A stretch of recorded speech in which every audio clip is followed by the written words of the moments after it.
సంఘ కాపరి సంఘంలో ఏదైనా కార్యక్రమం పెట్టుకోవాలనుకుంటే ఒకరికి 10 సార్లు ఆలోచించుకోవాలి. దేవుడు పిల్లలు ఎందుకో ఎవరు ముందు పడతారో తెలియదు, ఎవరు వెనక పడతారో తెలియదు. ఒక కార్యక్రమం ముందు పెట్టుకున్నాడంటే ఆ వారము సంఘానికి పోకపోతే మంచిది. ఎందుకు అలా దృష్టిలో పడకూడదు అనమాట. ఆదివారము ఆరాధనకు వెళ్ళాలంటే ఎంత కష్టంగా మారిపోయిందో తెలుసా? మరి దేవుని సన్నిధానంలో అనగానే 10 గంటల కన్నా 10 గంటలకు మీరు అడ్డు పెట్టామని నిజం చెప్పండి. 10 గంటల కంటే 9:30 వెళ్ళి వచ్చి కూర్చోవాలి సంఘంలో. అందరికంటే ముందు వచ్చి మోకరించి ప్రార్థన చేయరాదు. మిగతా విశ్వాసం నడిపించబడాలి. ఎవరికి ఏ ఆటంకం రాకుండా సంఘానికి అందరు నడిపించబడాలి.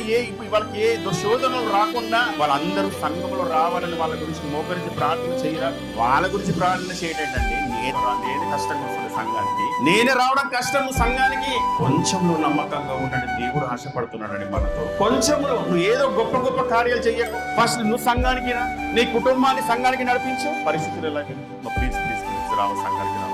ఎవరిని బతిలాడుతున్నాడండి? భర్త భార్య, భార్య భర్త ఏమంటాడు? భార్య నమ్మకండి. ప్లీజ్ అమ్మ, నేను ఒంటరిగా పోయినాను అనుకో, అందరూ ఏమనుకుంటారు? భార్య ఏదైనా అడగరా? పోనీ భార్య పోయింది అనుకోండి, ఏమంటారు? అమ్మ మీ ఆయన రాలేనా? ఎంతోమందికి నీకు సమాధానం చెప్పాలి.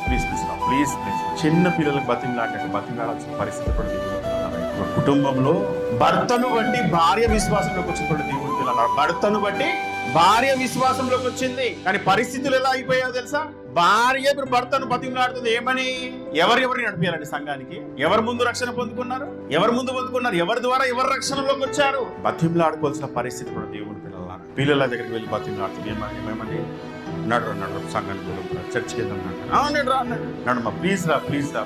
చూసారా ఇలాంటి పరిస్థితులు ఉన్నాయని చూడండి ఒకసారి. ఏంటంటే మనల్ని మనం సరి చేసుకోలేనప్పుడు, మన కుటుంబాలని మనం విశ్వాసంలో నిలబెట్టుకోలేనప్పుడు, ఏంటంటే సంఘములో మన కుటుంబమే మాదిరిగా లేనప్పుడు కూడా దేవుడి పిల్లల నూతనమైన ఆత్మలు సంఘంలో ఎక్కడి నుంచి వస్తాయండి? నూతనమైన వాళ్ళు విశ్వాసంలో ఎక్కడి నుండి వస్తారు? మన జీవితాలు బాగలేనప్పుడు, మన కుటుంబ పరిస్థితులు బాగలేనప్పుడు, మన సంఘ పరిస్థితులు బాగలేనప్పుడు సంఘ కాపరి 1000 కళ్ళతో ఎదురు చూస్తారో తెలుసు. ఈ వారము వచ్చిన వారు నెక్స్ట్ వారం రాకపోయేసరికి మీకు బాధ, సంఘానికి వెళ్ళకపోతే మీకు బాధ ఉంటుందో లేదో తెలియదు, కానీ సంఘ కాపరి ఎంత బాధపడతారో తెలుసా? ఈ రోజు మన కుటుంబం రాలేకపోయిందండి, ఎందుకు రాలేదు ఎంత కుంగిపోతారో తెలుసా? వాటిని బట్టి